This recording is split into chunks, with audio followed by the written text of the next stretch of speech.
Hey guys, I've had my hands on the Xperia L1 from Sony.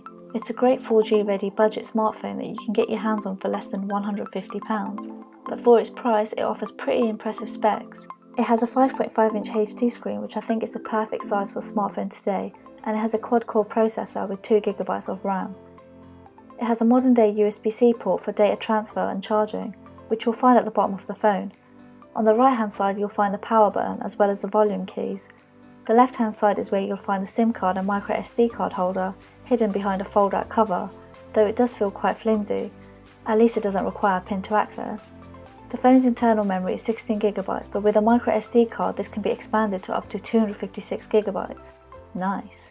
And at the top you'll find the headphone jack for music to your ears, or calls of course.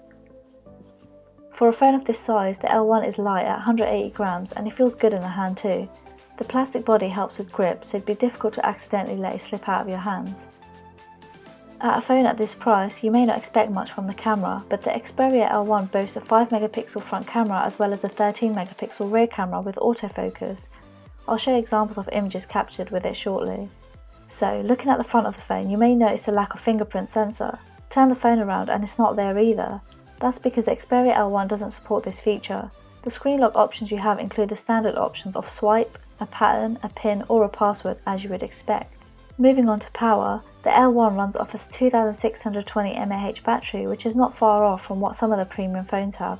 Its charging time is not the best, but then it doesn't support fast charging or anything alike.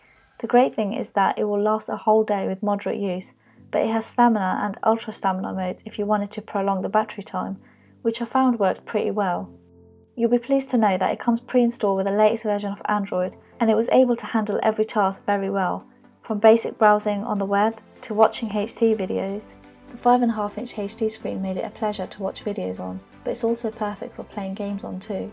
It handles multiple apps running as well as most smartphones, so you won't be disappointed in terms of performance. So, I mentioned it has a 13-megapixel rear camera, which I think is quite high spec for a smartphone at this price, and the camera isn't so bad. How good the images turn out really do depend on the lighting though. As you can see, the photos aren't too bad.